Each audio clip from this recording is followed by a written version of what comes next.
Yeah, it says we are live. Okay, we should be good.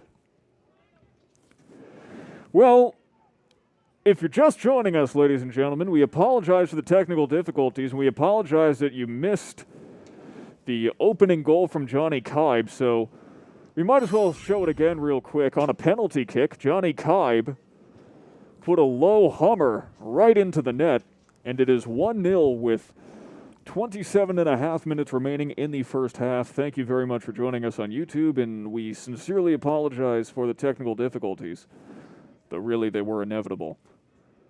You know, it's not about, when it comes to technology, it's not about if something goes wrong, it's about when. And if you're willing to react to it. Would you say this, we're good now? We're good. Now, the question is, would you say the same about soccer? Would you say that it's inevitable that something will go wrong? Yeah, things always go wrong, but it's how you react to it.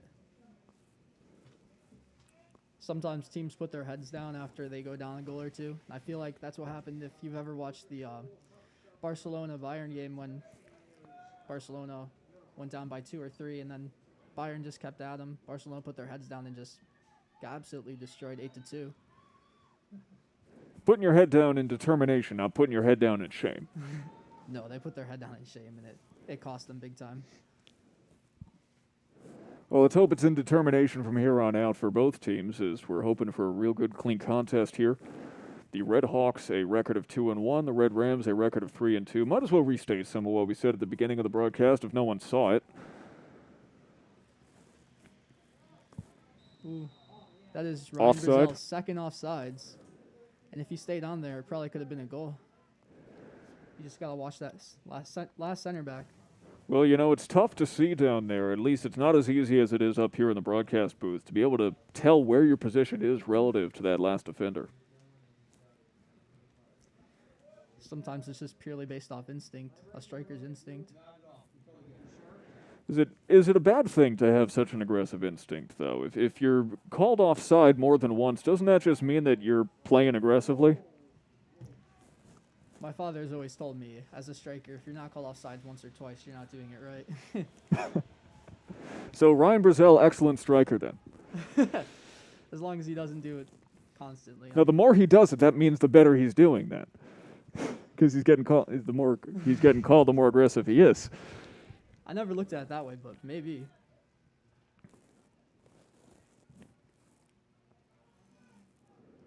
Saved by Allen. I just like shouting it. We'll take another look at it. Just because we can, because we've got this beautiful instant replay capability. Ryan Brazel is in. Brazel is in. 5 men on his tail. That is textbook defense. Very good job of the Redhawks to crash the net after the shot. If they didn't, it could have resulted in a tap in. Ryan Brazel had 5 men on his tail.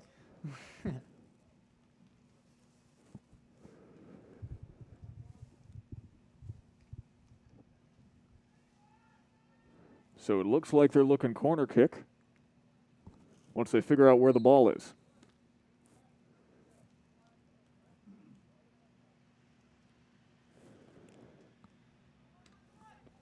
Crosses wide, header from Dovciak.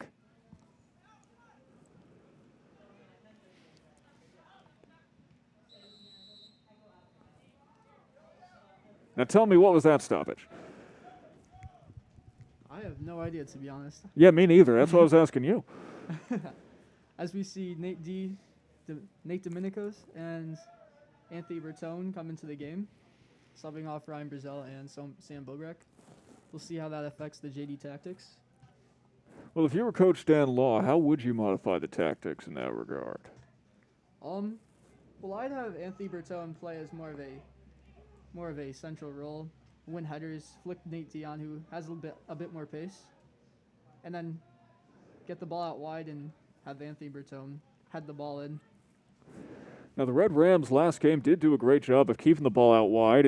There's a big chance and a big whiff. That was Anthony Bertone, who could not get a good handle on the ball. just clearing the danger there.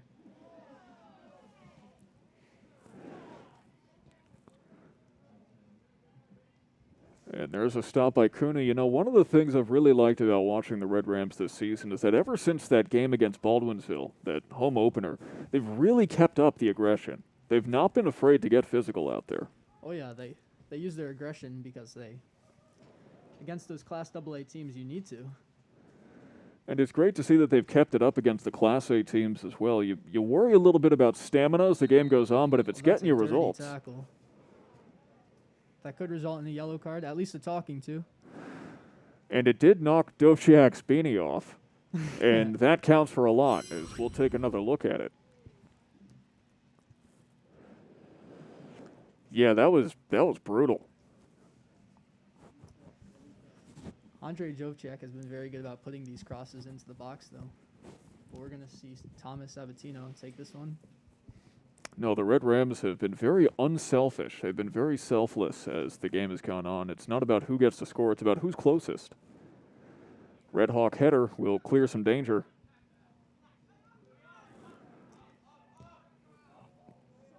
Offside. Bertone can't do anything about it because it would have been offside, and it's just scooped up by Cooney. JD's really putting the pressure on the Redhawks here. They can't do anything except punt the ball up. And you know, we were talking a little bit earlier before the game went on the air about how JD really likes to get up close and personal before going for those shots, and has brought them a lot of great success. A lot of great success. I'm thinking about the new Borat movie that just came out.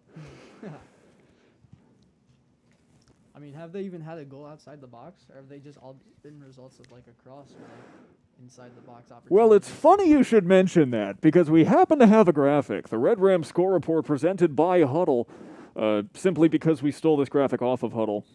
This is a graphic showing exactly where the Red Rams have taken their shots throughout the entire season so far, at least in their 3 home games, and every single one of those goals has come inside of the box. Yeah, this just really shows how the tactic of cross. JD loves to get the ball out wide and cross the ball in for just a header on the ball or a tap in. Some lifts in the box can result in a very good opportunity. Just force some mistakes by the center backs and wing backs and goalie, and they have somewhat of an easy opportunity. Speaking of opportunities, Cooney came way out of the goal, and unfortunately Bertone not able to track it down in time. Otherwise, there would have been an empty net.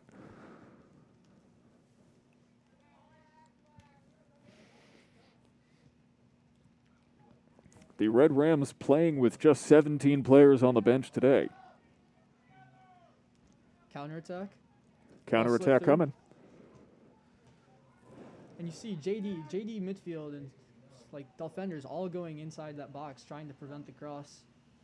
Well, they knew what's coming. They understand how formidable the Red Hawks attack is, especially coming off the foot of Matt Herman. Oh yeah, he is a very dangerous player.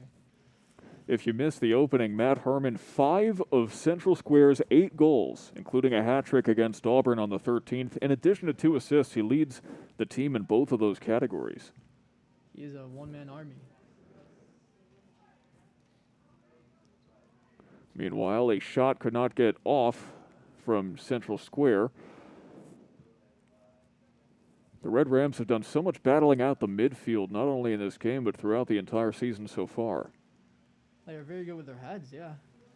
Yeah, I've noticed that. I swear against Christian Brothers Academy, I think they use their heads more than they use their feet. And it paid off. I mean, that's 2-1 true. Win, very good. It is very true. It was a quality win. But neither of their goals came off headers, so.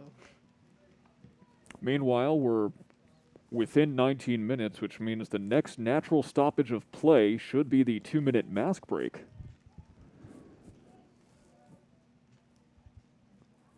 We'll see when that comes about as the Red Rams hoping for an attack on that left wing.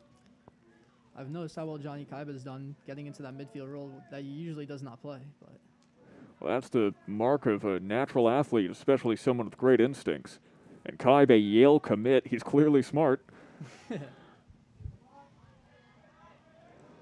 fact that he's going for lacrosse just shows how great of an athlete he is. Now the question is, will this be the mask break? Looks like it is. They're coming off the field. So now the players will get 2 minutes. just to socially distance, take the mask off, get a little bit of a breather. After all, it is hard going all 80 minutes out there with a mask on. And while we've got this opportunity, let's take a quick look at comparing both of these teams. Now, the first thing that may jump out to you is that both of these teams have the exact same goal difference. And the Redhawks do have a higher save percentage, even though the Red Rams have more clean sheets. But this doesn't really tell the whole story, because the Red Rams have played 2 more games than the Redhawks have. So let's take a look at only the games against Class A opponents. Now it starts to unfold a little bit more. Take a look at that goal difference. That's a +5 goal difference. I think that just shows what playing AA teams can do. Like, it gives them more aggression, makes the team more aggressive, and makes them better defensively, preparing for the future. You know, there's a lot of juniors on this Red Ram squad, and even though they may have lost 2 games to 2 AA teams, really it is preparing them for the future. It's making them better players. It's losses you're okay with taking. I mean, of course, you never want to lose, but just as long as you can fight the teams through it and put up a good fight, you're obviously getting better. Meanwhile, the Red Rams undefeated against Class A teams so far. A 90% save percentage and 92.9% save percentage for the Redhawks, so they're doing slightly better, but I believe they have had less shots on goal to deal with. The Red Rams, though, 1 more clean sheet than the other. We can see if they can keep that undefeated against Class A opponents up today. Only one way to find out, and the mask break should be concluding soon. It is torrential out there. As Mr. Goodson, the athletic director for Jamesville-DeWitt, explains the concept to the folks at home, or the folks here. You're the folks at home. I got like 8 different jobs, and sometimes I get confused, you know. Just give me a break.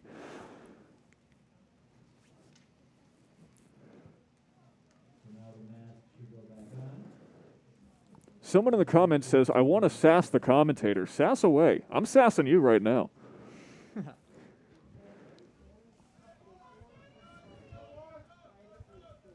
Why have the mic if not to sass? It'll be Wyatt Wadowski with the throw-in for the Redhawks. Matt Herman on the ball. By the way, those commentators, Sam Gelfand and Zach McBennett, thank you very much for joining us on YouTube. Looked like someone's head got stepped on. We'll see it again.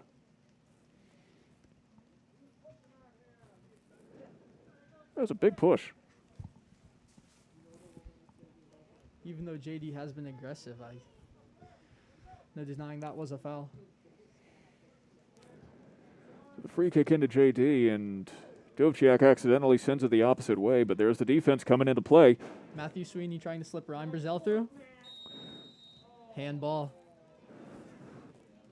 Did it hit his hand, though? It looked like it hit his chest. Let's take another look at it.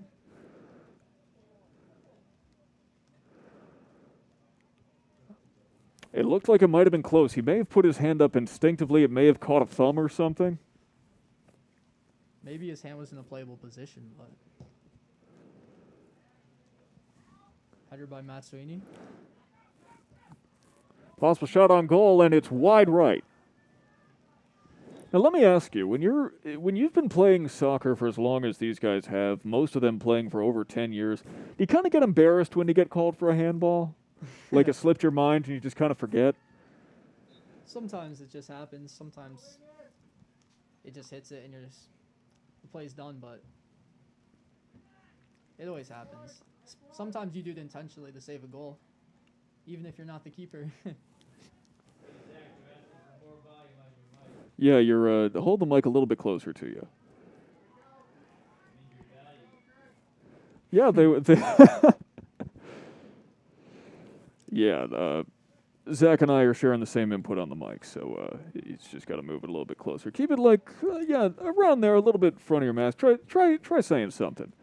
Test, 1, 2. Yes, you're at about -30. I'm closer to -20. You may just have to talk a little louder. Or actually, wait a minute. How about that? We have analog controls. Try speaking now. Wow, analog control. Test, 1, 2. Yeah, how about that? We have equipment here. It's not just a laptop. Anyway, Dovciak with the ball. They play it out wide to Captain Quack. Captain Quack sounds like a great superhero. I want to read that comic.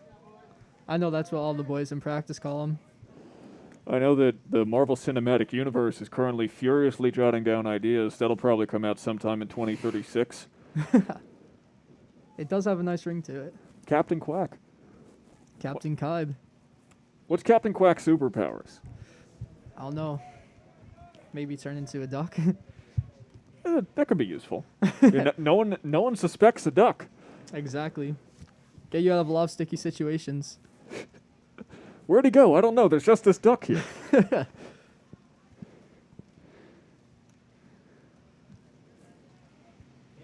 Quack. Mr. Goodson, a fan. Got to get him a microphone, too. That's Ben Russell, who was controlling along the side. As JD tackles their own teammate. Well, it happens sometimes, especially with the rain that's coming down right now. Ronaldo Colon on the ball. Cologne's been getting a few more reps in the past couple games than he has been normally. It is his senior season, and he has proven that he can get the playing time. So this is his second. He's listed as having 2.5 years on varsity. Soccer game out here, guys. And we're talking about the players on the field, Mr. Mr. Goodson. Wait, you turned them into ducks. As Ryan Brazil cut that ball in, you saw that the entire midfield was in the box, prepared for a cross. Thank you for paying attention to the game while I argue with Mr. Goodson about whether or not we should be talking about ducks.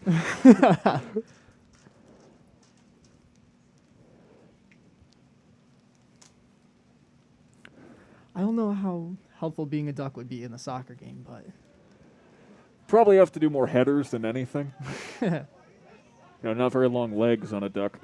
no. Meanwhile, Ronaldo Colon with a nice interception. And Sam Bobrick will be playing through here.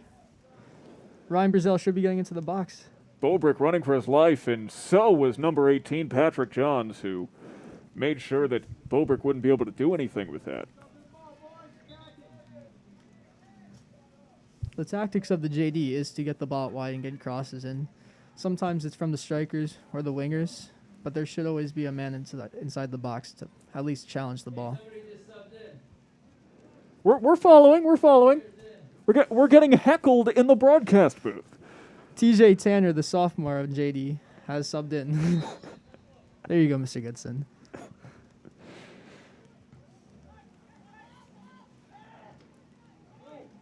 There was a rough collision. That was Gavin Deneen, who got absolutely clattered. Here we see Deneen get flattened.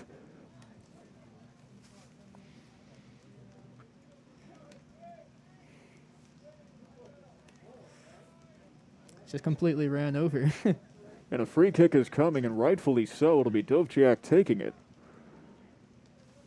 I haven't gotten enough opportunities to talk about it. Do you know where Dovciak is from? I do not.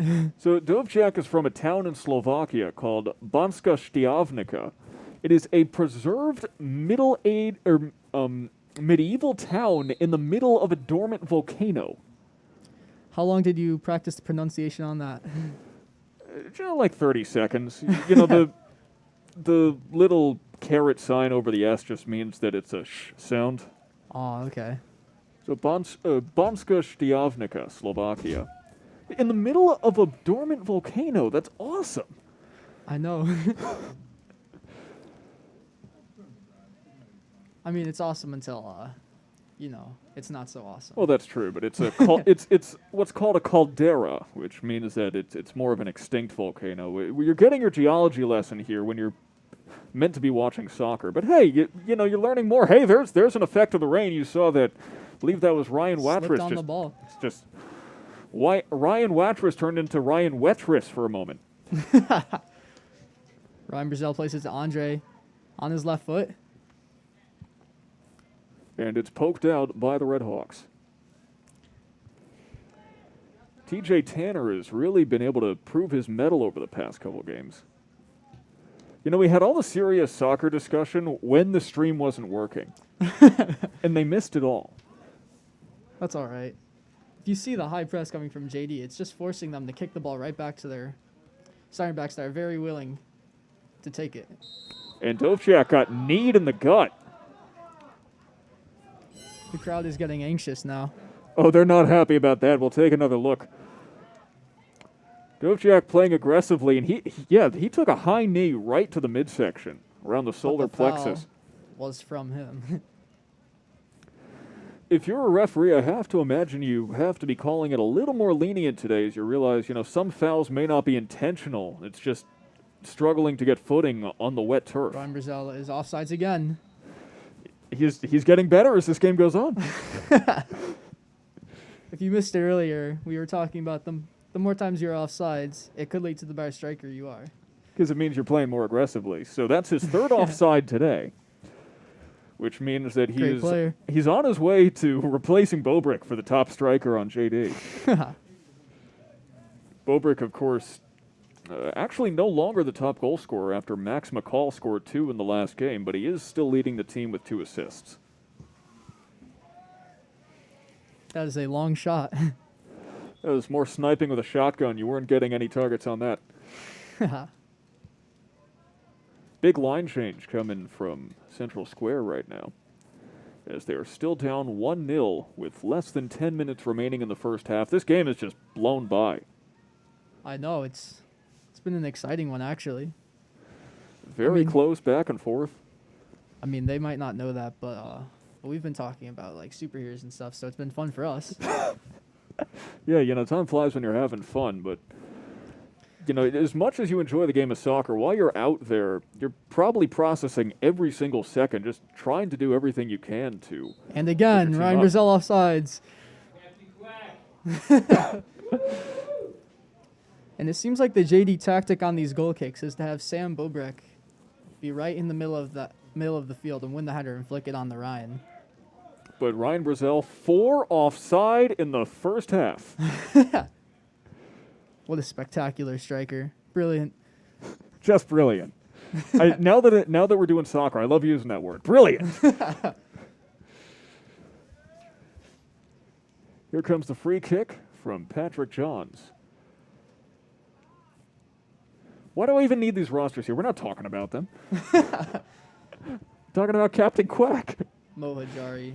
Which I just say to get Mr. Goodson to shout it again.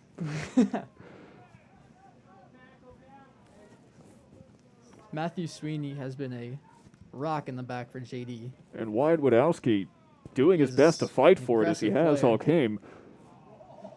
Little slip and slide from Gavin Deneen. He has just been tumbling. Everyone's falling over each other. If you don't mind getting wet, it looks kind of fun out there. I know. Seems like such a fun time sliding across the turf. Especially without having to worry about the mud. I mean, I have to imagine like all those little rubber chips in the artificial turf must be hard to get out in the wash, but even still. Yeah, these teams are not Rams and Hawks. They're just Penguins at this point. Yeah, it's cold and they're sliding about. I don't know what noise penguins make, but I like to think they also quack. It's funnier that way. It's more endearing. If you know what noise a penguin makes, please, we have a comment section. Let us know. Maybe Captain Quack can become ducks, penguins, any animal that quacks. Sam Bobrick in that middle again, trying to just get the ball and flick it onto Ryan, which seems to be their tactic on these goal kicks. More fighting towards the midfield. It's been a very midfield battle. As they slip Sam through. TJ Tanner slips it through. He slips Ryan. Not offsides this time. Apparently not. I was about to ask if you're sure. It just seems more likely than not at this point. I think Quackenbush was offside that time. Might as well have another player off. Share the blame of offsides with Ryan. The Red Rams did have 10 fouls in the previous game against Oswego. They seem to be cruising towards that this time as there's less than 6 minutes left in the first half. That one's slightly overplayed because of how wet the turf is.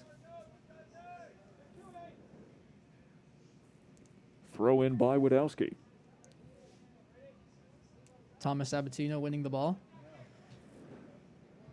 And Sam Bobrick with the high press. JD loves the high press.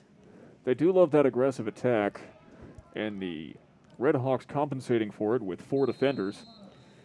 Is Sam that it Bobrick. again? Sam Bobrick this time. No. Sam Bobrick offsides this time. Come on, Sammy! He's almost catching up to Ryan.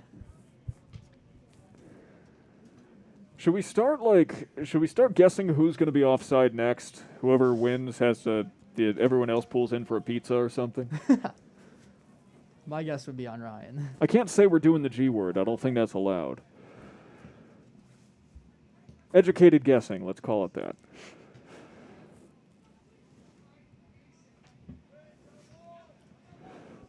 And you see how JD, their strikers are playing really into their defense. Their defense is really playing into their offense as they win the ball high up the field and try and slip their strikers through. But that's very hard on this wet day. Will Quackenbush once again, and Sam Allen has excelled at distribution, but Will Quackenbush, at the same time, he knows where to put it.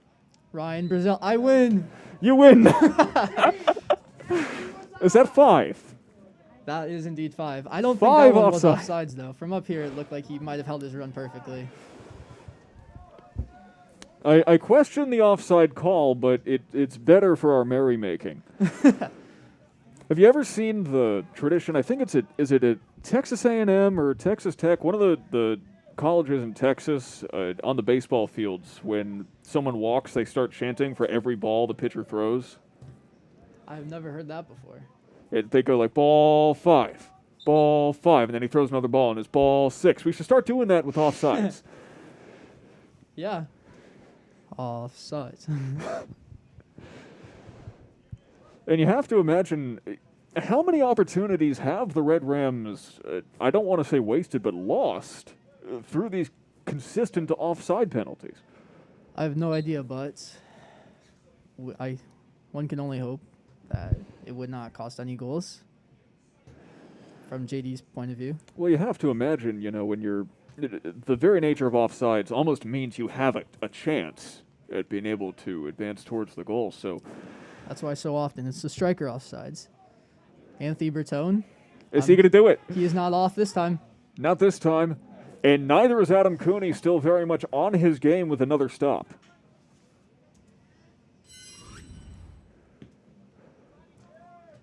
One more JD look. seems to love to sub off those strikers. Ryan and Sam come as a package deal. They go off together. Well, they're expending a lot of energy out there, and you can't blame Coach Dan Law for trying to keep his players fresh. And the reason that they're giving off so much energy and they're working so hard is because they love to defend as strikers. I saw Sam go and play more of like a midfield role even just to attack it.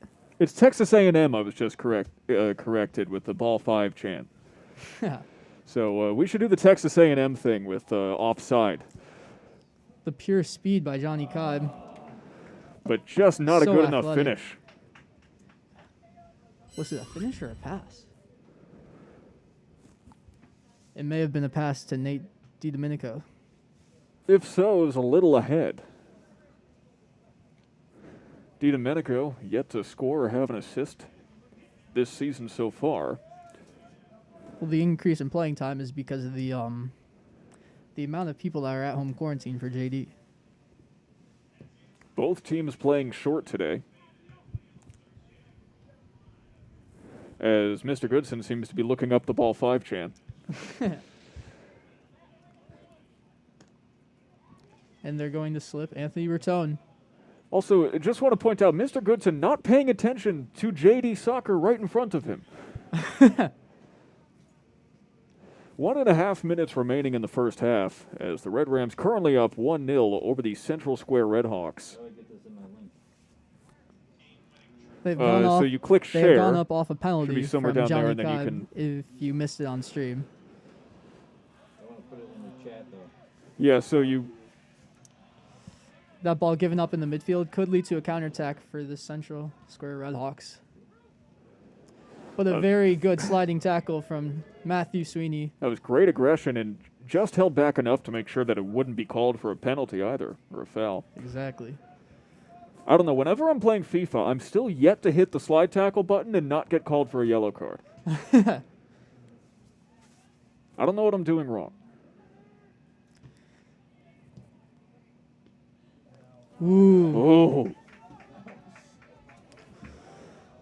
That was about as close can get, though. Razor thin.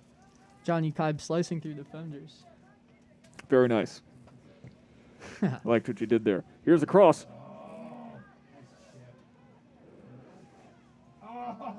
Shot by Nate DiDomenico. He's had a couple. 5 seconds left in the first half. The goalie is very happy that he could just pick it up. And that will be it for the first half of this game. The Jamesville-DeWitt Red Rams take an early lead, 1-0 over the Central Square Redhawks.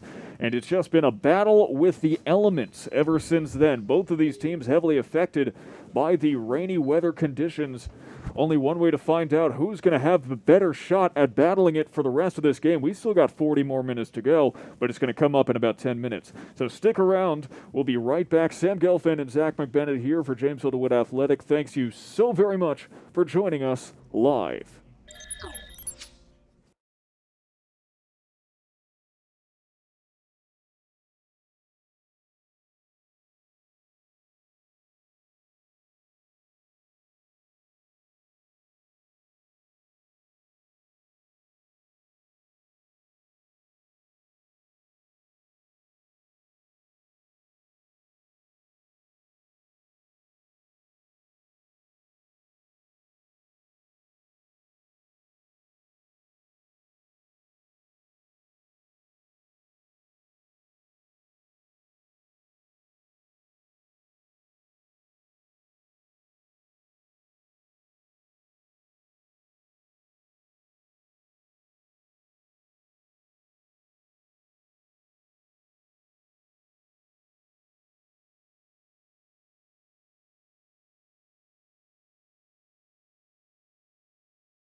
Welcome back, ladies and gentlemen, to the Jamesville-DeWitt Central High School here in DeWitt, New York. Sam Gelfand and Zach McBennett here bringing you this game between the Jamesville-DeWitt Red Rams and the Central Square Redhawks.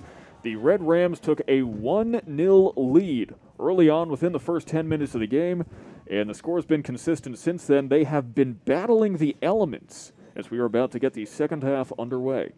And if you see, Jacob Pearson, number 2 for the Redhawks, is actually a freshman, and he's in the game right now.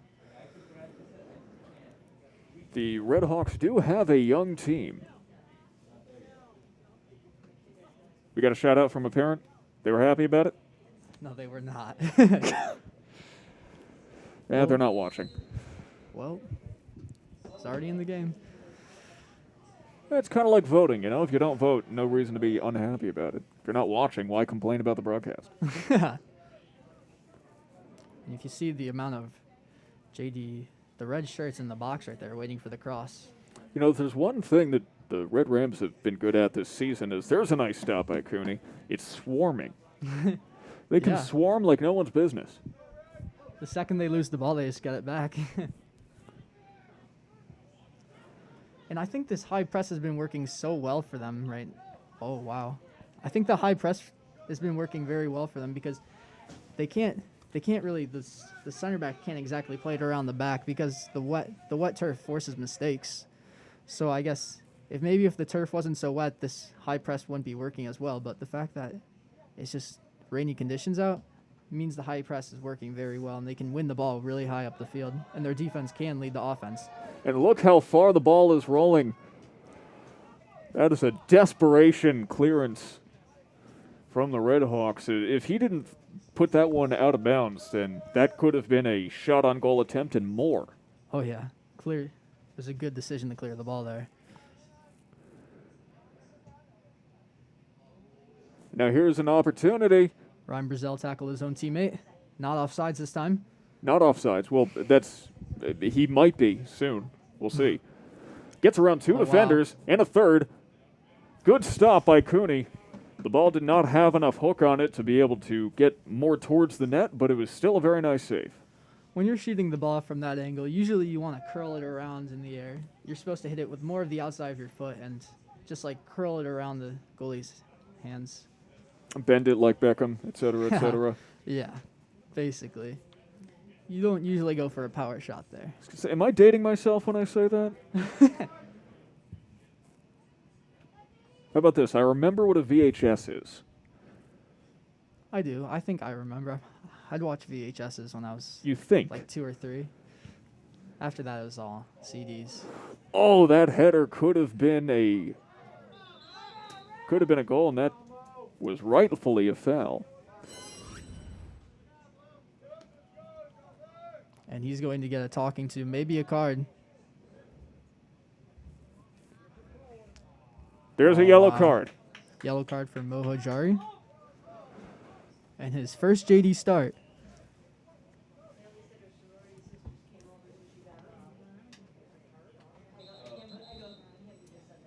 Mo Hajari with a yellow card. Stop the clock. Stop the clock. Because they... Yellow card. Clock stops for the yellow card. Let's see who's coming on. It is Gavin Deneen. Gavin Deneen had a couple good shots on goal in the game against Oswego. Did not score, but he is good at positioning himself in places where he could possibly score. That's half the battle right there. Oh, my God. No way! My goodness. That's a goal! Ladies and gentlemen, that is a goal, and the Red Rams are up 2-0 on the most improbable goal I have seen all season. That was incredible. Oh my goodness. Look at it again. That is an own goal. That was an own goal. It is 2-0. One more look at it. An attempt at defense from the Central Square Redhawks. Perfectly placed in all the wrong ways. That is something I've never seen before. That is incredible. That was nuts! JD has yet to score a goal besides a penalty kick. They did For have them- the for penalty their kick own. goal for Johnny Kibe. I want to take one more look at it. I would too. It is not processed in my brain yet that that was what just happened, an own goal in the most improbable, dramatic fashion. You may never see that again for the rest of the year. For the next 2 years, you may not see that. 3 years even. Could it have to do with the conditions? Like, I think that was just pure bad luck. He tried to clear it. and the freshman number 2 on the ball. There's good battling from the Redhawks there, who certainly have egg on their face, and they're going to try Matt to Herman redeem tackled themselves. by his own teammate. And He's the Red just- Rams with the important clearance. A much better clearance than the one we just saw. He was trying to get it back to the goalie, Adam Cooney, and it was perfectly measured and yet so poorly measured at the same time based on what you were trying to do. One more time. Incredibly unlucky. So what That do you was think the it was wor- conditions? It was the worst luck that they possibly could have had. It could have been the conditions because the ball was slipping. He didn't know what was going to happen, you know? You never know with these conditions. So Yeah, he's just the- trying to clear the ball Just rather a than wet ball. instead of trying to play it back to the keeper on the ground or something, he was forced to play it in the air because the ball was just slipping. And the ball played fast by Ryan. Andre Dovchak on the ball. Speaking of fast, here's Dovchiak. And Cooney with no smile on his face. Man, he looks angry. As he probably should be if he gave up, well, if he did this. You get scored on by your own player. I don't want to capture another replay for the rest of the game so we can just keep watching that over and over again.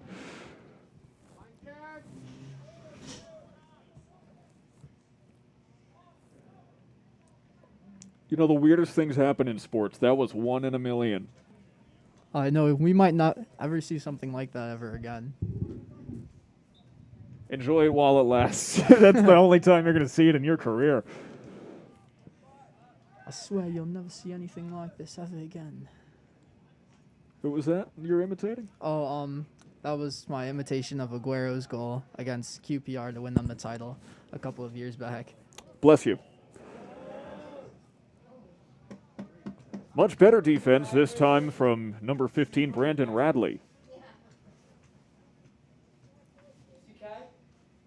Yeah, Kai with a very Yeah, athletic pass. we saw it. Once again, we are getting heckled by our boss in the broadcast booth.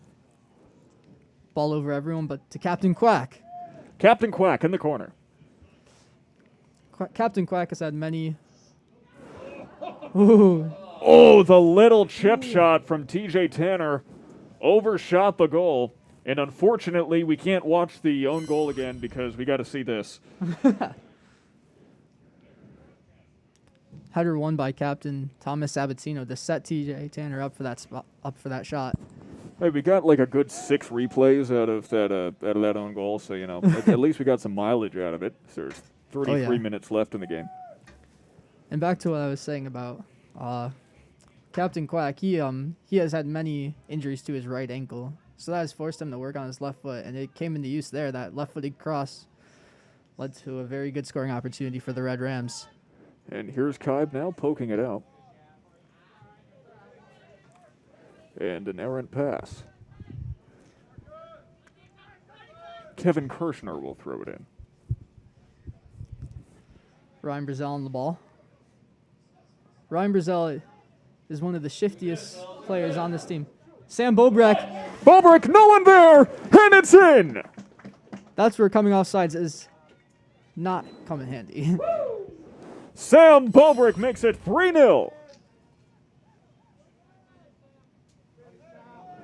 No one in the net, and Bobrick capitalized. He now ties the lead for the team with 3 goals this season. And it is 3-0. The Red Rams are trying to run away with it against the Central Square Redhawks. And Ryan Brazel records another assist. Ryan Brazel and Sam Bobrick have such a great connection up top. They just feed each other the opportunities and chances.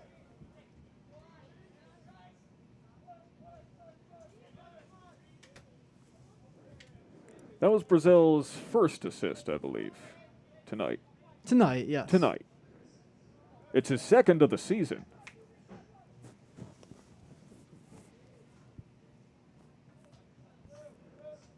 The Red Rams hoping to go 3-0 in conference. If the Redhawks want to change something, they should try to high press a little bit more. And you see the disconnection right there in the middle of the field between their defense or their defensive midfielders and their attack. They need to get more players up forward if they want to have a chance at getting 3 goals back. Right now, it just kind of screams desperation from the Redhawks. It's kind of like what we saw with Oswego on the 20th. They're just trying to get it forward, really not worrying about what they're going to do with it once it gets forward. They just figure if we get it forward, then we got a better chance of scoring. Yes, but sometimes breaking the field and really shifting the defense can create holes in the middle for them to get to their best. Well, one of their best players, Matthew Herman, in the middle, who really dictates this team. And getting the ball to him would be the best thing for them. Herman is number 10. So far, we haven't seen much from him tonight. Yeah, that's because of how good JD's high press has been. They've just forced the ball to kick Oh! it. The referee says that is a Redhawks ball that very clearly went off the shin of a Redhawks player before going out of bounds. And that's just part of the game.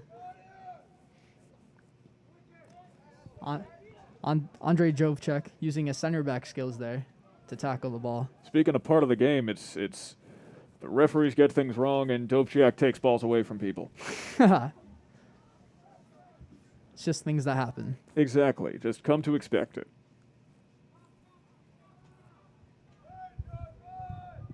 And that is ruled a Redhawks ball. Both the Red Rams and the Redhawks playing short tonight. The Redhawks down 2 players. The Red Rams down 3. And the Redhawks are now down 3-0. And you see, this is what the Redhawks should be doing more. They should go back here and shift the ball as much as they possibly can. They're forcing it up one side, and the Red Rams will gladly have that happen. Nice little game of keep away from Jacob Pearson while it lasted. He is a freshman. They have 4 more years out of him. It is a very young team, the Redhawks, and that certainly plays to their favor as you consider there are no playoffs this season. Ryan Brazel running on. He is not offsides this time. But he tackled a guy. Or did the guy tackle him? Only one way. And the call goes against Ryan Brazel. Only one way to find out. Let's take a look. See, if he was offsides, he probably would have gone there first. It was close. I think Brazel motioning that he just slipped on the turf, but the referee not buying the excuse. That was not the free kick. This is the free kick. If you see there, had 4 guys up there trying to high press, but the midfield just did not connect with all the strikers there, and it just opened up a path. So many holes. Speaking of opening so a many path. holes. And that fan that you undoubtedly heard over the microphone says it all. Ryan Brazel with the opportunity of the game. Just barely wide left. He had Cooney beat. But finishing is what separates the men from the boys.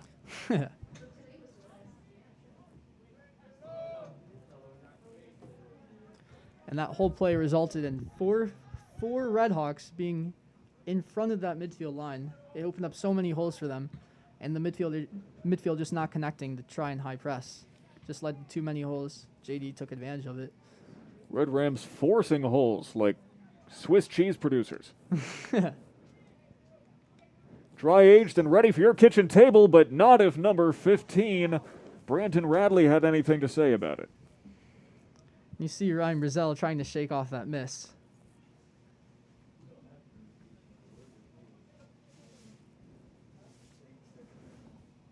So they're setting up for a corner kick incoming.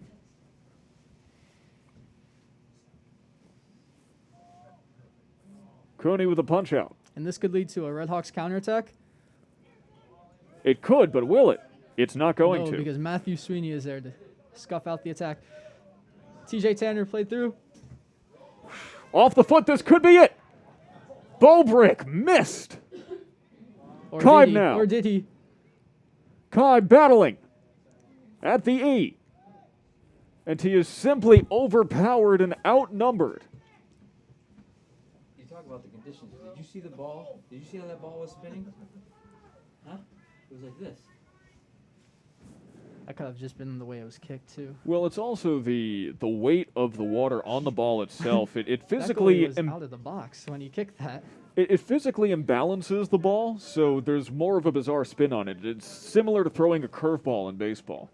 Oh, okay. When you imbalance the ball, it leads to greater spin. This goalie is very, very aggressive. He is coming out of his box very far. It's been working to various degrees of success. I think he may feel more comfortable under the Redhawks defense, although they've been full of holes tonight. Speaking of, that's Ryan it. Brazel finishes it. No? I think did that count as another own goal? Let's take a look, because that's 4-0.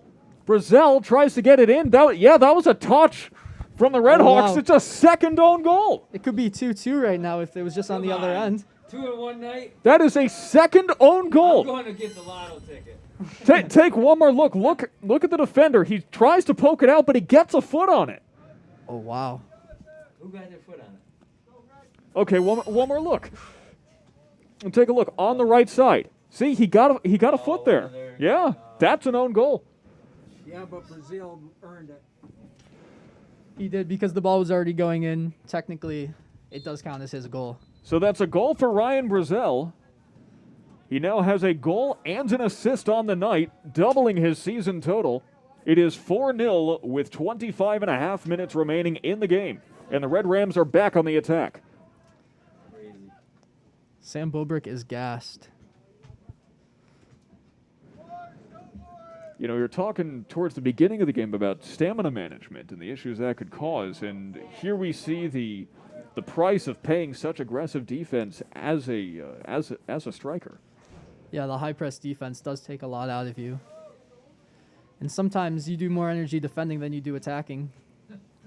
But the Red Rams bench has been coming into its own tonight. Yeah, it's been needed tonight, especially with the outing of top goal scorer Max McCall. Though it certainly helps that there's been 2 on goals. Listen to me, I'm giddy like a schoolgirl. Take another look at it.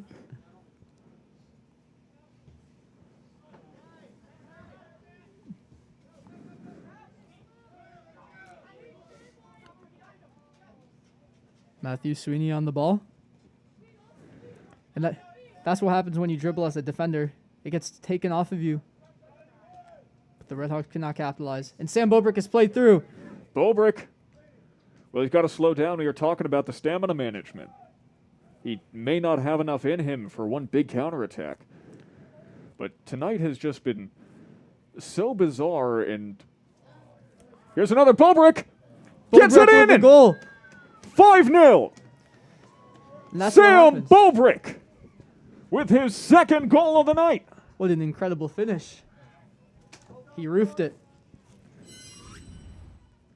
And that's what happens when you get multitude of crosses into the box. You force mistakes, cause tap-in goals. He got so close, so high up, and it is 5-0. The Red Rams looking for their second blowout in a row. There's still 24 minutes left in the game. There's opportunity for many, many more goals. It's certainly at this rate. And that Good. goal was just because of the conditions. If you saw, the ball slipped, or the ball just like skidded past both center backs, right to the foot of Sam Bobrick. I mean, the score does not reflect the quality of play coming from the Central Square Redhawks. They've been playing good defense. They've been trying to push the ball up further. Cooney has been pretty good in the goal, but the Red Rams have just had so many opportunities. Thomas Alport was subbed in after that goal for Ryan Brazel. And As Sam Bobrick is going to stay in the game and try and get his hat trick. And he has slipped through. do you blame him? But he's unselfish. He gives it to Quack. Just to get right back, though. Now I feel like he's going to be fouled here. racing for the corner, sliding tackle. It's pushed away, and it looks like they're going to give it to Bobrick. Tonight has been so improbable, so many incredible coincidences happening. If I were you at home, I'd start taking the numbers of the people who scored for the Red Rams, use them as your lotto numbers tomorrow. Play them as your lucky numbers. See, I would do that, but I'm not old enough yet. I can do it for you. So that's, let's see, that's number 8 for Ryan Brazel. That's number 19 for Sam Bobrick. That's number 22 for Johnny Kai. You put Sam in there twice, though. That's true, and you can put in. I don't think we know actually the defender who scored the own goal, but put him in too. Best shot of the night for the Redhawks. It was the best shot of the night. It was so perfectly measured. Here's Dovciak. Playing Kicks it Anthony through. Bertone. Could you credit that to a lack of field vision? Matthew Sweeney has been cutting out all the counterattacks tonight that the Redhawks have had. He has done very well at stepping at the correct times and dropping at the right moments. Sweeney has certainly earned himself a starting spot tonight. Oh, yeah. You know, the defenders, the unsung heroes of soccer, because they're not generating goals, so you don't really see the statistics. They don't jump off the page, but He had 2 goal line saves, though, against CBA, which was absolutely incredible. Matt Sweeney playing like a second keeper, it's and only paying off. It's only through watching tape like this and watching the game as it's actually going that you really get to appreciate just how good these defenders are. Oh, yeah. It's so much fun to watch them build out of the back and find those midfielders. Thomas Alport takes the ball, playing Anthony Bertone through. And the Red Rams... Playing Thomas back. Alport with the shot. It's wide right. And Thomas Alport's nickname on the JD team is T-Port. T-Port.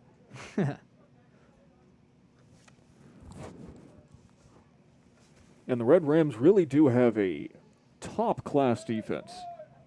They do, and I think it was a very good move by Dan Law to put those two captain center backs and put them in the midfield. Even though they're not playing defense per se, they're playing defense in the midfield and scuffing out counterattacks and playing balls through, getting them more involved in the play. And now here is Dovciak. Tries to poke it. And Bertone can't get to it in time. Cooney will scoop it up.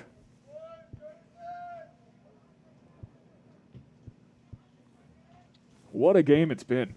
I know, 5 goals for the Red Rams, as they just scuff out every opportunity the Redhawks have had. And they've been capitalizing on every single one that they've been having.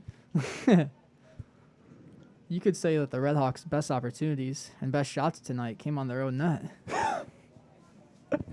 You're right. I can't argue with that. That's a correct assessment.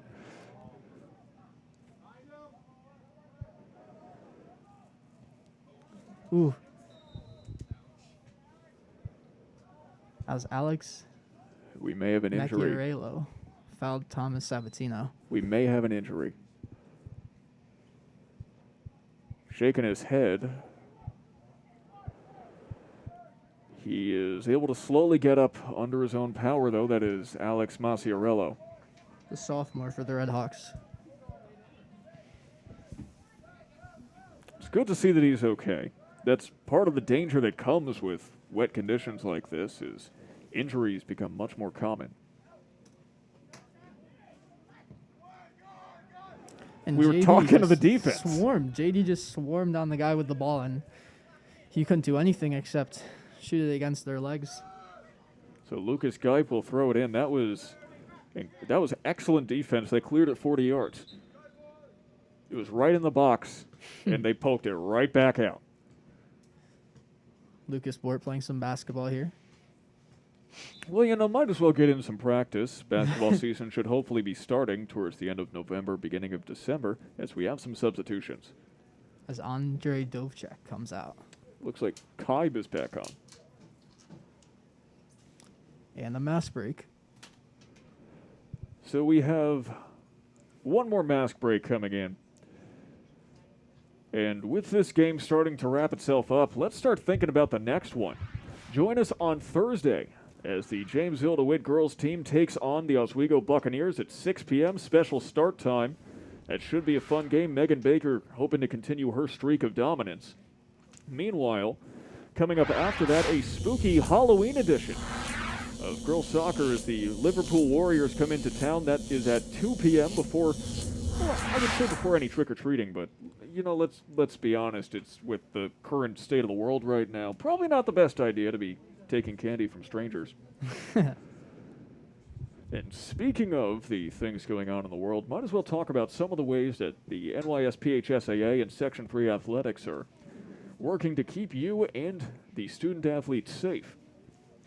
Masks and social distancing are mandated for all players and all spectators. No hugs, high fives, or handshakes are allowed, so there's no after-game sportsmanship message. Goal celebrations are heavily limited. The benches are extended, although I guess not in tonight's case with Central Square's 2 tents. And the referees are meant to stay 10 feet away from the action at all times if they can help it. Attendance is limited to a maximum of 50% capacity, but with the 2-pass system for all the players, usually doesn't get anywhere close to that. High-risk sports such as football have been moved to March, and there are no playoffs to minimize the travel that teams have to do. And, of course, both of us are sitting here with masks on. You have to wonder how far JD would go in sectionals if there was one, though. This team just as good as last year's team, maybe even better. From what we've seen in the past couple of games, I could easily see sectional championships on the horizon. But they do have a good crop of young talent. Sam Brobrick will be returning next year, and you can only imagine how many goals he's going to be poised to get. Yeah, I mean, he played a right back position last year, but the move to striker seems to do the JD team well. So and Ryan Brazel, of course, also a junior. So there's Ryan Brazel was the hero in the regional game, actually. He scored the 1 goal that game against Burnt Hills for us to move on to state's Final Four. And perhaps most importantly, Sam Allen, just a sophomore, he's got 2 years left, and he's only going to mature in the goal, and he's already been doing a great job this year. Speaking of great clearance. By Captain Quack. Who else? Captain Quack! I could see him on like a cereal box. I was just thinking we should write him a jingle. Have a little sound effect ready to be played. We might have one for next game. Oh, I hope I have time. Thomas Alport fighting for the ball. We'll talk to the graphics department, which is me. Oh, great Lucas bend, Boyd. but Well, the curler. read it. That's exactly the type of power and shot you want to get. A little further to the right, and it could have been a spectacular goal. That's the other one besides brilliant. Spectacular. That was Lucas Bort with a great shot on goal. And the interplay by the Redhawks have been somewhat sloppy tonight, giving the ball up to the high press of the Red Rams more times than they'd like. Well, the way that the Red Rams continue to swarm both on offense and defense, it's like they've got 15 people on the field. Exactly. Especially with the use of their bench, keeping everyone fresh. Becomes a huge part of that high press and winning the ball really far up the field. I talked to Coach Law before this game about stamina, and I like to think that I'm responsible for this. Off the upright. Field goal is no good.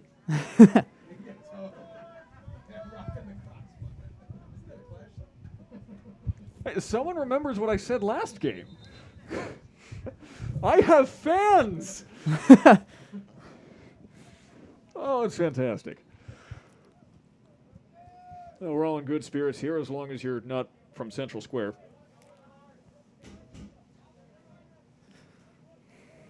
Which might not be so happy with their performance tonight. You know, As we know they can do better. interesting thing about Central Square. The town of Central Square itself is actually very small, a population of under 2,000 people, but it is actually the largest school district in New York State. Really? Yes, as that shot is well off the mark. Central Square School District actually incorporates 3 counties, 9 towns, and 5 hamlets and villages. Wow, that's a wide radius. Yeah, it's the biggest school district in New York State, which you would think would mean that there's more talent for them to draw from. Probably explains why a town of 2,000 is able to field a Class A team. Yeah. And speaking of Class A, JD's biggest competition would have come from Fowler this year, who were moved up to Class AA. And that's who they played in the sectional finals last year and beat 2-1. Of course, Fowler has opted out of the season for the fall, as well as Fulton. So right now, the team to beat is East Syracuse Manoa, who are currently 6-0, undefeated so far. We can see if JD can end that streak, though. They'll be playing East Syracuse Manoa on November 4th, the day after Election Day. And we will be here for that. It should be one of the best games of the year. As Allport now, with a pass to Deneen. Gavin Deneen's Deneen. opportunity wide left. As a Bills fan, you would hate to hear that. You know, the thing about Gavin Deneen is there's now 15 minutes left in the game, and I feel confident in saying the game, not just the second half. Considering I don't know how likely it is for the Redhawks to score 5 in the next 15 minutes. Have to be a goal every 3 minutes. Deneen is very good at getting himself in position. He's able to find holes. He just struggles to finish, although I've also noticed he likes to try for shots from longer range. Maybe if he tried to get further into the box. Well, he might be able to add the first goal from JD outside the box this season. So That's true. That's true. As all 5 goals. Actually, the Redhawks goal was well outside the box. That was from half the field. Like, how often do you see forget an own goal? How about any goal from midfield? I don't know. Maybe Roberto Carlos for Brazil, but jeez, that was a long time ago. That's still probably more recent than my soccer knowledge. You know, my limit to that was, as a kid, I played backyard soccer 2004 on the computer. So, you know, I'm talking, well, actually, Landon Donovan was in that game, but I'm talking like Carlos Valderrama and Jay Heaps, Colby Jones, that crop of MLS players is like as recent as I got. Oh, I don't even know any MLS players today. And Sam Allen does clear the danger. Actually, I was going to say Zlatan, but I think he went back to Europe. Zlatan is at LA. He was was with at LA. LA Galaxy, He was and with now LA. he is at Inter Milan. Actually, he's It's quite a in, change. in Italy. Yeah, I can only imagine how many languages you know when you've played for that many leagues and teams. Save by Allen! And another! Just injecting some excitement. Can that record as 2 saves or 1? I would count it as 2. I'd be generous. I mean, over the past couple games, he has not been inflating his save counts. He had 2 against Oswego just because the ball hadn't been going his way. But you see, he had to make the second because of how slippery the ball is right now. Offsides? See, that's why JD won. It's because we have far many more offsides. Of course, Zach McBennett saying he was JD's top scorer last year, lending some credibility. And I'm very confused about what is happening now. Does it matter? No. 12 and a half minutes left to play. Up 5-0. It's going to be a free kick for Central Square.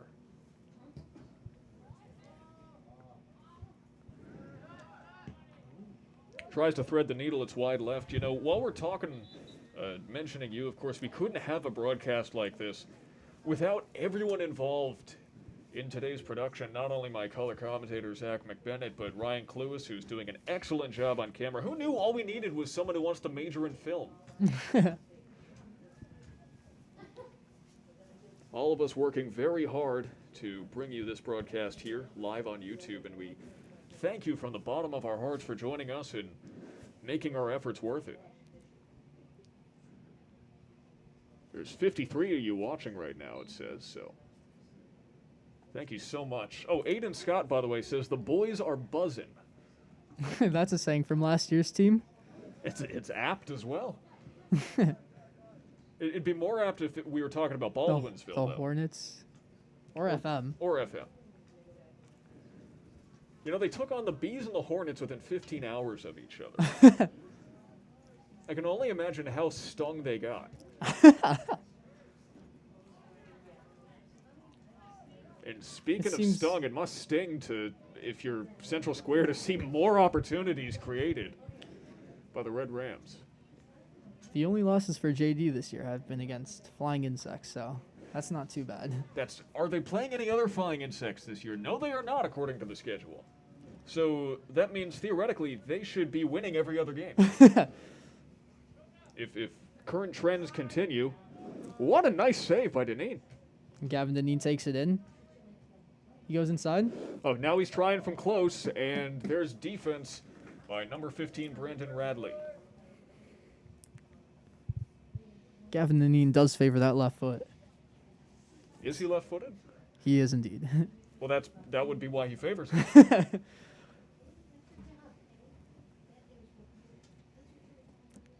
I'm sure a right-footed player there probably would have tried to cut in and shoot, but... Well, it looks like he was trying to, but Radley just caught up.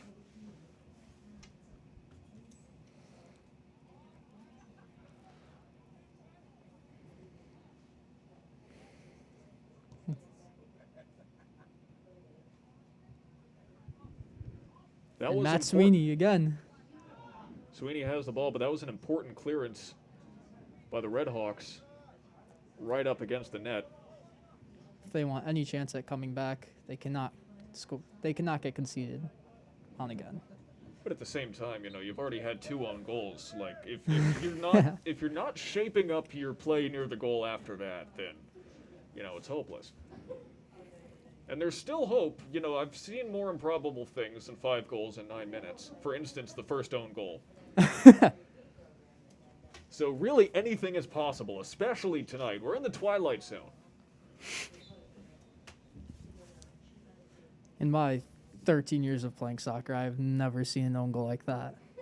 I must admit. In my 3 weeks of calling soccer, I have never seen anything like that.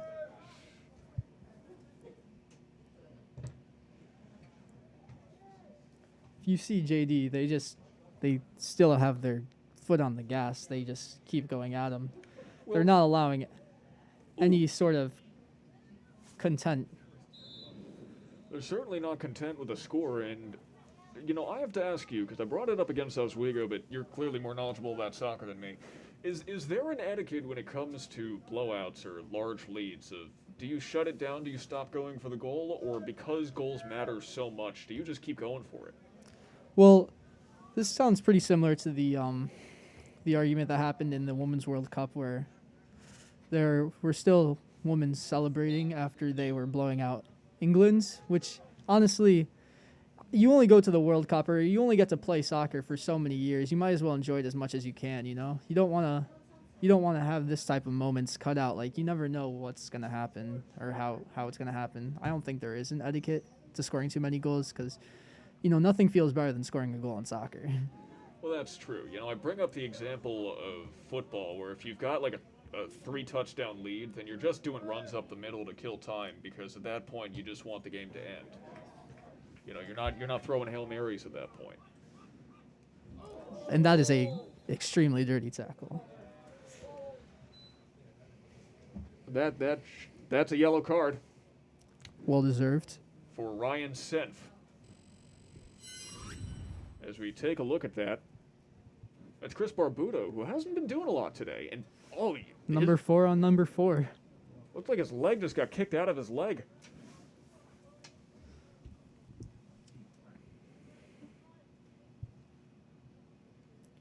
Captain Kaib on the ball.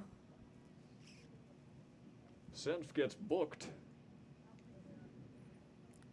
We'll see how good this ball is into the box and if it can get on the head of one of the taller players. Well, Kaib's got to wait for Senf to return from the principal's office first.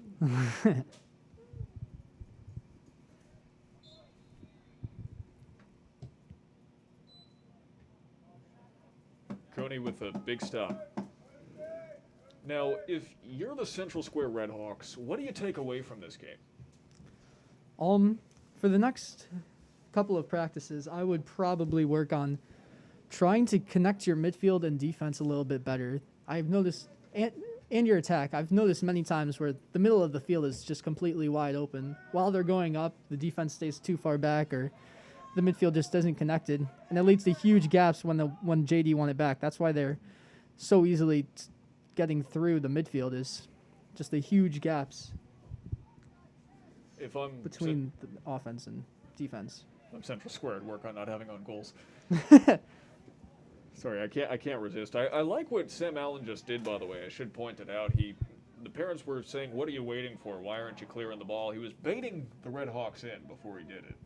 Yeah, trying to draw the play in, and is that a shot or a cross? I would call that a shot, just an errant one from Kevin Deneen, who could align his sights a little bit more. But it's excellent maturity shown by Allen, especially as the sophomore. He's got 2 more years, and he's already a field general out there. His distribution is spectacular, and he's very good at dictating the game and really rallying these Red Rams. We're looking at someone who could be a captain in the next year or two. He's only a sophomore right now. Speaking of captains, Dovciak. Great save.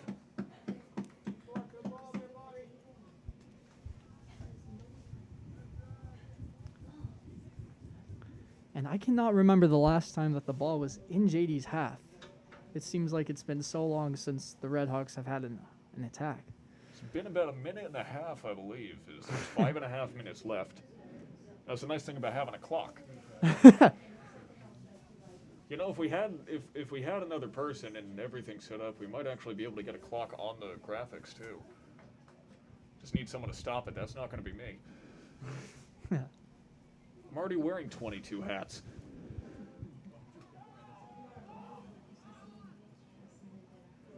Meanwhile, Ball back fed out to the wide. wing. Offsides. Offside. Just another reason why JD is winning. So aggressive. And you know, jokes aside, that is why the Red Rams have been doing so well this season, is because they learned that lesson from the 2 Class AA teams, and they've been applying it against Class A teams. We're not used to seeing that kind of aggression. I think it was very good for them to be playing the 2 AA or the 2 Class AA teams in the very beginning rather than near the end, so they could really learn from those games and be better from it. Speaking of learning, Deneen. Hey, that one was on target. We can record it. One of his better shots on goal this season. And yeah, perhaps those 2 early losses were 2 of the best things that could have happened to the Red Rams. Now, they did suffer a little bit in the rankings. The Syracuse.com Class A poll, they're now down to number 4 in Class A. They were number 2, partially spurred on by those 2 losses, and also partially just due to the meteoric rise of East Syracuse Manoa. But I think when next week comes around, it's entirely likely they might be right back up to number 2. Yeah, as ESM were taken down last year in the first round of sectionals from this JD team, which they can't be too mad about because they went on to go win it all. So Finished number 4 in the state last year. Exactly. And it's really amazing to see that they're maintaining that quality of play, considering they lost so many key players from that squad. Yeah, I mean, it's been more of a team effort this year than an individual effort. No, the selflessness of this Red Ram squad has been amazing. And it's shown as whoever wins the penalty kick takes it. As in last year, they had a penalty kick taker, and it was very. He scored all of them, but Was it you? No, it wasn't me. I drew every penalty. I taught this team about how to win penalties. I was going to say, be careful what you say. Be careful. Thin ice, 2 minutes 40 remaining.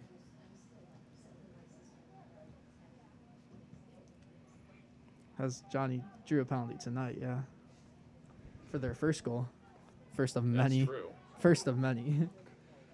First of 5. It is still 5-0 as this game is starting to wrap up. We got just over 2 minutes left.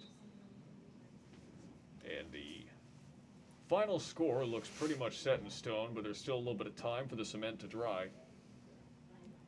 I can only imagine what the score would be if both teams had all of their starters and there weren't any missing players. Would that impact the scoreline?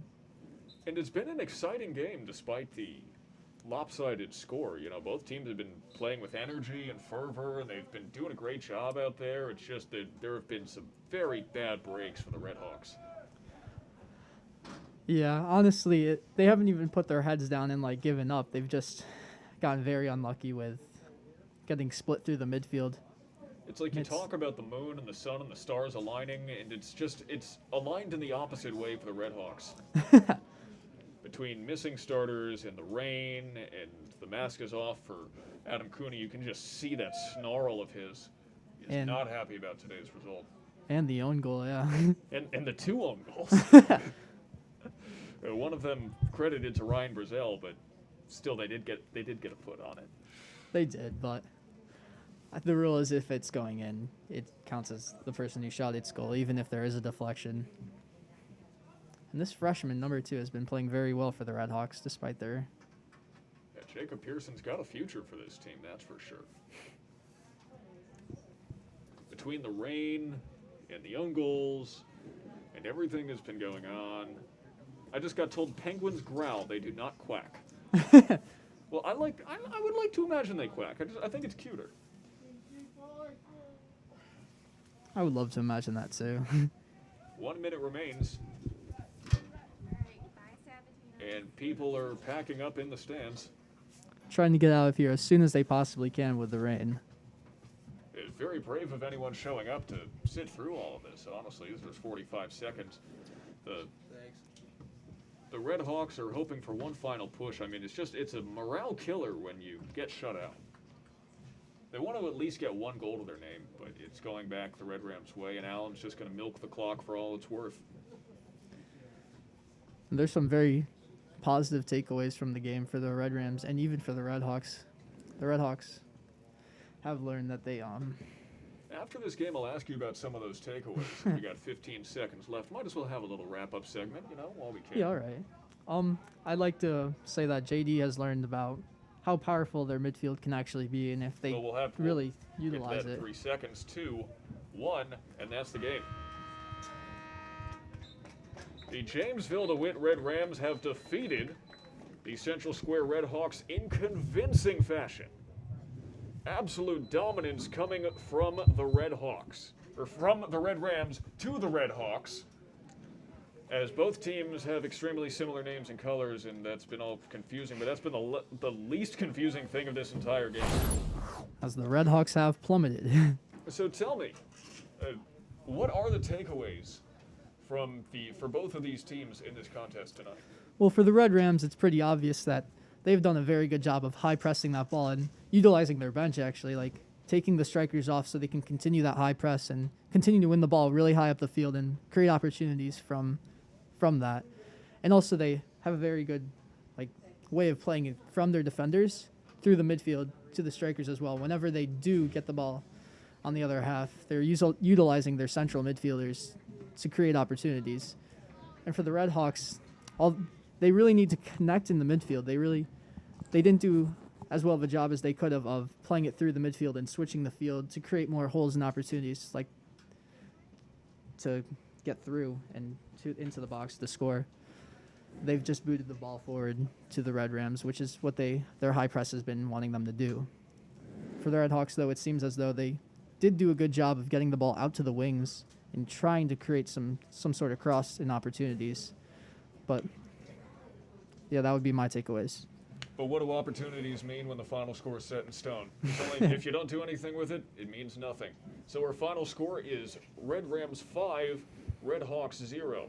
Thank you very much for joining us here live on YouTube. My name is Sam Gelfand. On behalf of my color commentator, Zach McBennett, our cameraman, Ryan Cluis, and everyone else here at Jamesville-DeWitt Athletics, thank you so very much for joining us. Have a very good night, wherever you may be. So try to subtly turn off the screen without breaking eye contact. It's not going to happen. Have a good night, everybody.